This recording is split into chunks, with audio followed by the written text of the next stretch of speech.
आज की तारीख नोट कर लो। आज के बाद अगर भारत देश की किसी बेटी के साथ भी अगर किसी ने भी गलत करने की कोशिश करी, और गलत करना तो दूर, गलत करने की कोशिश भी करी, तो छोड़ दूंगी मैं गुलामी की नौकरी, उतार दूंगी मैं वर्दी, ठीक है, और आ जाऊंगी मैदान में। जहां जो भी कमीना मिलेगा उसको फाड़ के रख दूंगी।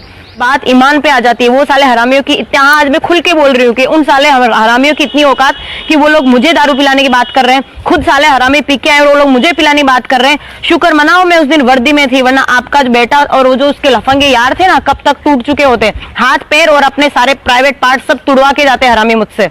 चलो आज के बाद अगर किसी भी बंदी के साथ, किसी भी भारत देश की बेटी के साथ, किसी भारत देश की नहीं, विश्व के किसी भी बेटी के साथ अगर गलत होता है, तो उस जिस बंदे ने गलत किया, मैं छोड़ दूंगी गुलामी की नौकरी और तोड़ के आ जाऊंगी उस हरामी को।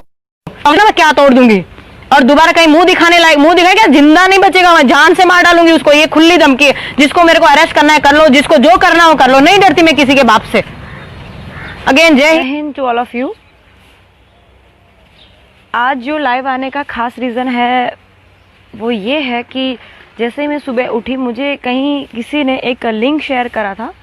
बहुत अर्ली मॉर्निंग में उठ गई थी, पर मैं बाकी सारे क्या बोलते हैं कि मतलब मेंटली या फिर कोई भी हेल्प मुझ तक जो पहुंचाना चाहते हैं या चाहते थे या चाहेंगे, उन सब से रिक्वेस्ट है कि पहले आप रागिनी यादव को मदद कीजिए। अगर आप लोग उसको मदद करोगे तो मैं समझ जाऊंगी मेरी मदद हो गई। मैं तो खुद इस सिस्टम का भाग हूँ। मैं खुद एक पुलिस डिपार्टमेंट में एक LR ऑफिसर हूँ। मैं इस काबिल हूँ कि मैं खुद अपनी फाइट लड़ सकती हूँ।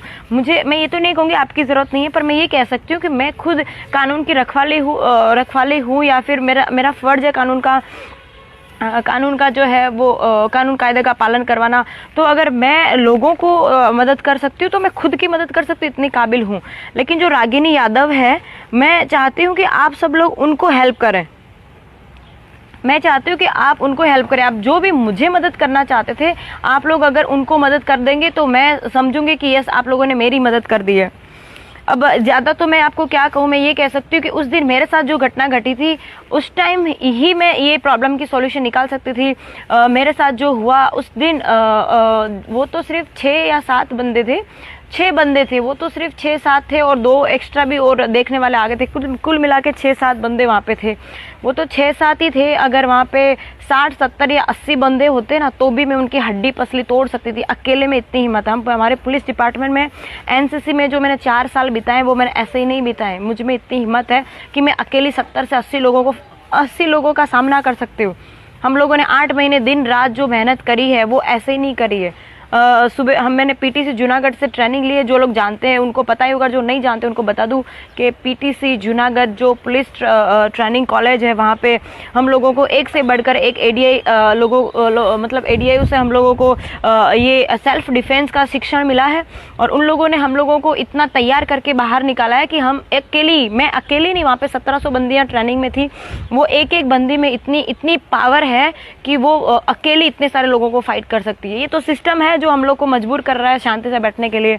मैं ये आज खुल के कह सकती हूँ कि उस दिन मैंने यूनिफॉर्म पहन रखी थी और मैं मजबूर थी कि मैं कुछ ना कर पाई। लोग जो हैं वो ये कह रहे हैं कि इस बंदी ने गालियां दी, ये दी, वो दी। आप लोगों के सामने पहले भी कहा, अगेन आई रिपीट, कि सिर्फ गालियों वाली बात ही बार है। यार वो गालियों वाली बात भी मेरी ऑडियो जो है मेरी फ्रेंड ने बाहर निकाली। मुझे अभी राइट नाउ तक मतलब भरोसा है कि आप लोगों ने वो ऑडियो भी ठीक से नहीं सुना होगा कि मैं क्यों गालियां दे रही हूँ। अगर आपने ठीक से वो ऑडियो सुना होता तो ये क्वेश्चन नहीं आता, ये फिर जो हेल्थ मिनिस्टर साहब है वो ये क्वेश्चन नहीं कर रहे होते कि इस लड़की ने जो है क्या नाम है, अभद्र व्यवहार किया, गालियां दी, सुन नहीं सकते ऐसी गालियां दी। सर हेल्थ मिनिस्टर साहब, आप ठीक से वो ऑडियो सुन लीजिएगा एक बार, तब आपको पता चलेगा कि आपके नवाबजादे ने मुझे क्या बोला है। उसने मुझे शराब पिलाने की बात करी, उसको ऑडियो को फिर से सुनिए आप ध्यान से, तब आपको पता चलेगा कि उसने मुझे ये कहा है कि इसको जो है एक पैग पिला दिया जाए, ठीक है। तो मैं कितना से मतलब हद होती है। मैं 1 घंटे से आपकी औलादों के साथ भेजामारी कर रही थी, 1 घंटे से आपके बेटे के लफंगे दोस्तों के साथ भेजामारी कर रही थी। जब मेरी बात ईमान पे आ जाती है, वो साले हरामियों की इतना, आज मैं खुल के बोल रही हूँ कि उन साले हरामियों की इतनी औकात कि वो लोग मुझे दारू पिलाने की बात कर रहे हैं, खुद साले हरामी पी के आए और वो लोग मुझे पिलाने की बात कर रहे हैं। शुक्र मनाओ मैं उस दिन वर्दी में थी, वरना आपका जो बेटा और वो जो उसके लफंगे यार थे ना, कब तक टूट चुके होते, हाथ पैर और अपने सारे प्राइवेट पार्ट सब तुड़वा के जाते हरामी मुझसे। और ये चीज़ मुझे नहीं कहनी थी। मैं कानून में हूँ, मैं डिसिप्लिन में हूँ, और पिछले 1 महीने से कह रही हूँ मैं डिसिप्लिन डिपार्टमेंट में नहीं बोल सकती। आप लोग मेरा मुंह क्यों खुलवा रहे हो?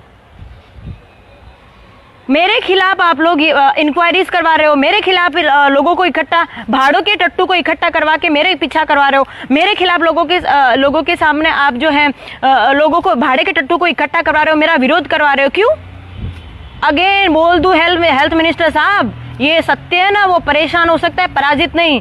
और इससे पहले कि मैं अपना मुंह खोलूं, चुपचाप से अपने बेटे को ठिकाने पहुंचा दो। जो आपने बेल पे छुड़वाया ना, उसको चुपचाप वहां पे पहुंचा दो वापस, वरना वो दिन दूर नहीं जब मैं ये नौकरी मैंने इस्तीफा दे दिया था, मेरा मतलब दे दिया था, मतलब टेलीफोनिक मैंने इन्फॉर्म करा था, पर कुछ सुपीरियर ऑफिसर्स मुझे कहा कि बेटा ये तरीका सही नहीं है, तुम सिस्टम के साथ लड़ सकते हो, तुम कानून व्यवस्था से लड़ सकते हो। मुझे नहीं लगता कानून व्यवस्था इतनी मजबूत है हमारे देश की कि अब तक मैं सुप्रीम कोर्ट के जो जज साहब है ना, उनको कहना चाहती हूँ कि सर सब कुछ अवेलेबल होने के बाद, सबूत है, बंदा है, मैं हूँ, मतलब कार्रवाई जो घटना घटित है उस चीज़ का हर एक बंदा वहाँ पे अवेलेबल है, किसी का मर्डर नहीं हुआ है, कोई गायब नहीं है, कोई गुम नहीं है, फिर भी मुझे न्याय मिलने में इतना टाइम क्यों लग रहा है? क्यों हमारे भारत देश की कानून व्यवस्था इतनी कमजोर क्यों है? क्यों किसी भी बंदे को या बंदी को जो है अपनी कंप्लेंट दर्ज करवाने के बाद चप्पल घिस जाए तब तक धक्के खाने पड़ते हैं? क्यों हमारे भारत सिस्टम का जो कानून व्यवस्था वो इतना कमजोर क्यों है कि बंदा जो है मतलब आज अगर कंप्लेन करता है, आज अगर किसी लड़की के साथ बलात्कार हुआ है, वो अगर जाके वहां पे कंप्लेन करती है तो जब तक उसका रिजल्ट आता है तब तक वो बंदा मर चुका होता है। मुझे समझ नहीं आ रहा है कि आप लोग जो इतनी बड़ी बड़ी बात कर रहे हैं कि हमारी कानून व्यवस्था, ये अभी भी मुझे अपनी कानून व्यवस्था पे भरोसा है। मैं कानून की खुद एक रखवाली हूँ और मैं चाहती हूँ कि आप भारत देश का सिस्टम, जो भी सुपीरियर ऑफिसर सुन रहे हैं उन लोग को बता दूं कि हमारे भारत देश का जो सिस्टम सोया हुआ है उनको जगा दो। जो 11 बजे ऑफिस जाते हैं और 12 बजे कोर्ट में, 11 बजे कोर्ट में पहुंचते हैं ना, उन लोग को बताओ कि हम लोग भारत देश में रहते हैं, हमारी सुबह सुबह 4 बजे होनी चाहिए। ये कोई फॉरेन कंट्रीज नहीं है जो आप लोग 10 बजे तक सोते रहते हो। आप लोग सो, मुझे उससे भी मतलब नहीं है, 12 बजे तक सो, पूरे दिन सो, आपकी लाइफ है। लेकिन मेरे साथ जो हो रहा है, मेरे जैसी हजारों लड़कियों के साथ जो देश में हो रहा है, वो होना बंद नहीं होगा तो मैं छोड़ दूंगी ये नौकरी और उतर जाऊंगी बगावत पे। जिसमें हिम्मत हो रोक लेना मुझे। अभी भी रिक्वेस्ट कर रही हूँ, हाथ जोड़ के रिक्वेस्ट कर रही हूँ हमारी कानून व्यवस्था पे, हमारे सुपीरियर ऑफिसर से, होम मिनिस्टर साहब से, डिफेंस मिनिस्टर साहब से कि सर आप क्या कर रहे हैं? हमारे भारत देश की लड़कियां सुरक्षित नहीं, हमारे भारत देश की बेटियां सुरक्षित नहीं, आप क्या रहे हैं सर? नरेंद्र मोदी सर, माननीय श्री नरेंद्र मोदी साहब से मैं ये कहना चाहती हूँ कि मेरा ऐसा माना कि सुपीरियर पावर आपके पास है सर। आप जो है वो मंदिर बनवा रहे हैं सर, बहुत बड़ी बात है। मैं बहुत खुश हुई इस चीज़ को लेके कि जो लोग ऐसा कह रहे थे मंदिर बनेगा तो ये होगा वो होगा, उन सारे कमीनों की आपने आवाज़ बंद करके आज आपने मंदिर बनवा दिया। तो आप अगर ये कर सकते हो तो मेरा मानना है कि आपके लिए बहुत छोटी सी बात होगी हमारी भारत देश की जो बेटियाँ उनकी सुरक्षा करना। सॉरी सर अगर ज़्यादा कुछ बोल रही हूँ, अगर मेरे बोलने में अगर आप लोगों को लगता है कि मैं अपने दायरे से बाहर जा रही हूँ तो माफ़ कीजिए सर, लेकिन मैं मजबूर हो गई हूँ। एक रागिनी, आज सुबह ही मैंने देखा एक रागिनी यादव नाम की जो घायल शेरनी है, बंदी या लड़की नहीं कहूँगी, घायल शेरनी या फिर हमारे देश की बेटी, पिछले 3 साल से इस सिस्टम के साथ फाइट कर रही है। इस सिस्टम से परेशान हो गए कुछ खाकी वाले हैं जो उसने ऐसा कुछ उसे गालियां दी जा रही है, उसे गंदी गंदी गालियां दी जा रही है, कुछ हजारों बार गालियां दी जा रही है। कहाँ गए ये लोग? ये जो यूपी, बिहार और एमपी के जो मुझे यादव जो हैं वो मुझे सपोर्ट करने की बात कर रहे हैं। सर आप मुझे बाद में सपोर्ट कीजिएगा, पहले आपके घर में जो आग लगी है, आपके घर में जो अंधेरा है या फिर आपके आंगन में, आपके पैरों में जो अंधेरा है ना, उसमें आप ध्यान दीजिए पहले।